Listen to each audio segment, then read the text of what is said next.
എല്ലാ പ്രിയപ്പെട്ട കൂട്ടുകാർക്കും സ്റ്റുഡൻസ് ഓൺ ഫറിലേക്ക് സ്വാഗതം. 27 ദിവസം കൊണ്ട് SSLC പരീക്ഷയ്ക്ക് ഫുൾ A+ വാങ്ങുന്ന ഒരു അടിപൊളി സ്റ്റഡി പ്ലാനുമായിട്ടാണ് നമ്മൾ മുമ്പോട്ട് പോകുന്നത്. ഈ ഒരു സ്റ്റഡി പ്ലാൻ കൃത്യമായിട്ട് ഫോളോ ചെയ്യുന്ന കൂട്ടുകാർക്ക് ഉറപ്പായിട്ടും ഇത്തവണത്തെ SSLC പരീക്ഷയുടെ റിസൾട്ട് വരുന്ന സമയത്ത് ഫുൾ A+ ഉണ്ടാകുമെന്നുള്ള കാര്യം ഉറപ്പാണ്, അത് ഗ്യാരണ്ടിയാണ്.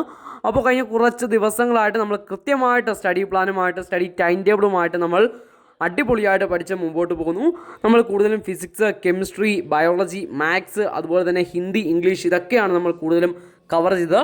അപ്പോൾ ഇനി നമ്മൾ സോഷ്യൽ സയൻസ് കൂടി പഠിച്ചു തുടങ്ങിയാണ്. കുറച്ച് ആൾക്കാർ ചോദിച്ചിരുന്നു സോഷ്യൽ സയൻസ് ഉൾപ്പെടുത്തുന്നതിന്. അപ്പോൾ സോഷ്യൽ സയൻസ് അവസാന ഭാഗത്തേക്ക് മാറ്റിവെച്ചാണ്. അപ്പോൾ ഇന്നത്തെ ദിവസം നിങ്ങൾ പഠിക്കാനുള്ള പാഠഭാഗങ്ങൾ: മാത്സിൻ്റെ 9ാമത്തെ ചാപ്റ്റർ, സോഷ്യൽ സയൻസിൻ്റെ ആദ്യ ചാപ്റ്റർ, ഹിന്ദിയുടെ 4th യൂണിറ്റ്, അത് ഇന്നലെയും പഠിക്കാൻ തന്നതാണ്. ബാക്കി ഭാഗങ്ങൾ ഇന്നുകൊണ്ടുകൂടി പഠിച്ചു തീർക്കുക. അപ്പോൾ മാത്സ് 9th ചാപ്റ്റർ, അതുപോലെ തന്നെ social science 1st chapter, Hindi 4th.